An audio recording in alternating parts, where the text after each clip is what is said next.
Hi friends, ఈ code చూడండి. Open meeting establishment anywhere walk in home for delete occupation. ఈ code నేను మన ప్రాథమిక హక్కులైనటువంటి దాంట్లలో 19 ఆర్టికల్ ఉంటుంది కదా, స్వేచ్ఛ హక్కు, దానికి పెట్టాను. మీకు 7 హక్కులు ఉంటాయి. 19లోనే సబ్ క్లాజ్లలో 7 ఉంటాయి. 19(1)A నుంచి 19(1)B, 19(1)C, 19(1)D, 19(1)E, 19(1)F, 19(1)G ఉంటుంది. ఓకేనా? ఈ కోడ్ గుర్తుపెట్టుకోండి, మీరు నోట్ చేసుకోండి కోడ్. ఈ కోడ్ ప్రకారం మీకు ఈజీగా అర్థమవుతుంది. ఒక దగ్గర రాసుకోండి code. Open meeting establishment anywhere walk in home for delete occupation. నేను లైన్ గీసిన కదా, ఓపెన్ కాడ, మీటింగ్ కాడ, ఎస్టాబ్లిష్మెంట్ కాడ, anywhere walk in home for delete occupation. ఈ లైన్స్ ఏదైతే గీసినో అది మనకు కోడ్ అన్నట్టు. ఇప్పుడు 19(1)A ఉందనుకో, ఈ 19(1)A అనేది ఓపెన్ అన్నట్టు.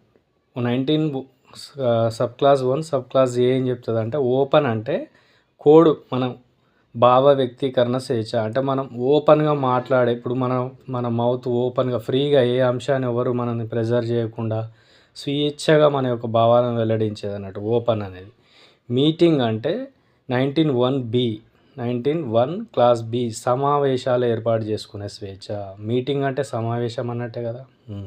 19(1) క్లాస్ C అనేది ఎస్టాబ్లిష్మెంట్స్ అంటే సంస్థలు, సంఘాలు స్థాపించుకునే స్వేచ్ఛ. ఎనీవేర్ వాక్ అంటే ఎక్కడైనా సంచరించే స్వేచ్ఛ. 19(1)D. ఇన్ హోమ్ అని ఎట్లా కోడ్ అంటే అది 19(1)E నివాసాలు ఏర్పాటు చేసుకునే స్వేచ్ఛ. ఇన్ హోమ్ అనేది. ఫర్ డెలిట్ అని ఎందుకు పెట్టానంటే కోడు 19(1)F అనేది మనకు లేదు, రాజ్యాంగం అమల్లోకి వచ్చినప్పుడు ఉండే 19(1)F అనేది.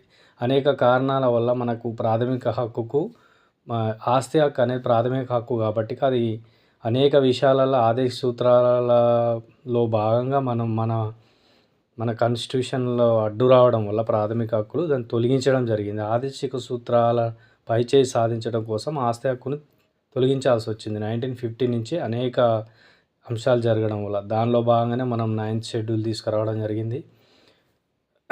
అదేవిధంగా మొదటి రాజ్యాంగ సవరణ కూడా చేయడం జరిగింది భారత రాజ్యాంగానికి. సో ఈ 19(1)F అనేది ఫర్ డెలిట్ అని ఎందుకు కోడ్ పెట్టారంటే 19(1)Fకి ఆస్తి హక్కును తొలగించడం జరిగింది. 19(1)G అనేది అక్యుపేషన్ అని పెట్టిన, అంటే ఎలాంటి వృత్తినైనా ఏర్పాటు చేసుకోవచ్చు.